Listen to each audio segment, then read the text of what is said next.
Nova situação sobre o pagamento do BPC preocupa beneficiários de todo o Brasil. O Benefício de Prestação Continuada, BPC, é um programa que assiste milhões de brasileiros através do Instituto Nacional do Seguro Social, INSS. Todavia, os beneficiários ficaram de fora dos pagamentos de parcelas adicionais, como é o caso do 13º salário, que foi antecipado recentemente pelo governo federal. Isso gerou muitas dúvidas, afinal, a antecipação foi destinada aos aposentados e pensionistas do INSS. Então, por que quem recebe o BCP não foi contemplado? Para esclarecer esse assunto principal, bem como outros relacionados, organizamos nesse texto muitas informações essenciais. Portanto, continue a leitura com a gente para entender essas questões.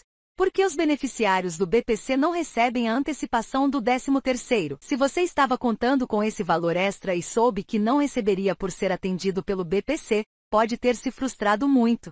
Por isso, é muito importante que você entenda a situação sobre a sua categoria em relação aos pagamentos adicionais do Instituto. Assim, antes de tudo, você precisa ter em mente que o BPC não é um benefício previdenciário, e sim assistencialista. Esse é o aspecto principal que o diferencia dos outros benefícios pagos pelo INSS. Dessa forma, apesar da autarquia realizar o repasse desse abono, se trata de um direito assegurado pela Lei Orgânica de Assistência Social, o que significa que é um pagamento fornecido pelo governo federal. Em outras palavras, não é necessário fazer contribuições para recebê-lo, diferente de outras categorias que é o caso do 13º salário. Portanto, beneficiários do BPC não estão inclusos entre os perfis que podem receber o adiantamento desse valor, porque o governo antecipou o 13º para algumas pessoas. Como muitos já sabem, o governo federal antecipou o pagamento do 13º para os meses de maio e junho, cujo depósito normalmente acontece no final de cada ano.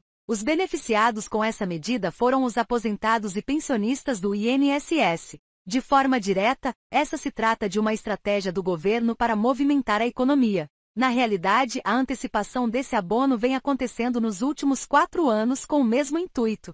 Isso porque temos que ter em mente que o Brasil está enfrentando um cenário econômico delicado, proveniente da pandemia Covid-19. Portanto, a ideia é injetar na economia esse dinheiro, para que haja uma maior circulação de recursos, fortalecendo um pouco mais essa esfera.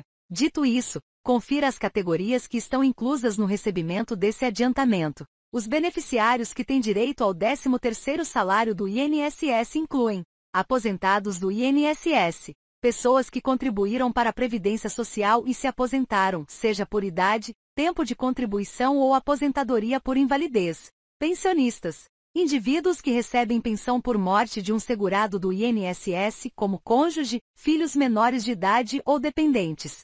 Beneficiários de auxílio-doença, trabalhadores que estão temporariamente incapacitados de realizar suas atividades laborais devido a uma doença ou acidente e estão recebendo auxílio-doença. Beneficiários de auxílio-acidente, contribuintes que sofreram algum tipo de acidente que resultou em sequelas ou diminuição da capacidade de trabalho e estão recebendo essa assistência. Pessoas que recebem o auxílio-reclusão.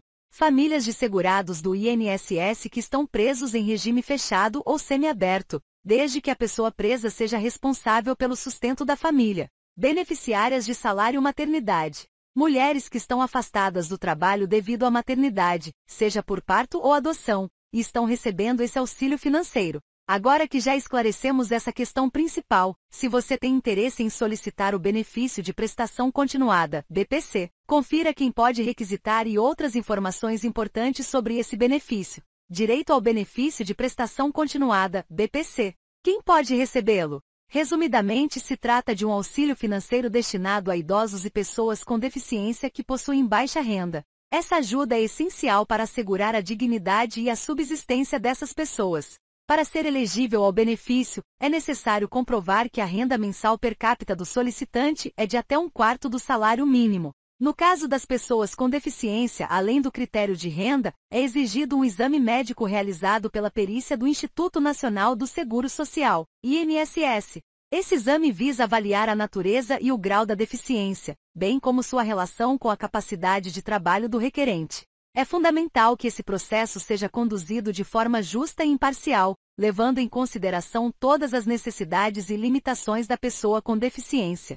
Por fim, como se trata de um programa administrado pelo governo federal, possui um valor correspondente a um salário mínimo, atualmente R$ 1.320, como os demais programas de assistência, e é disponibilizado mensalmente aos beneficiários. Por isso mesmo, é necessário estar devidamente inscrito no Cadastro Único para ser elegível a receber essa quantia.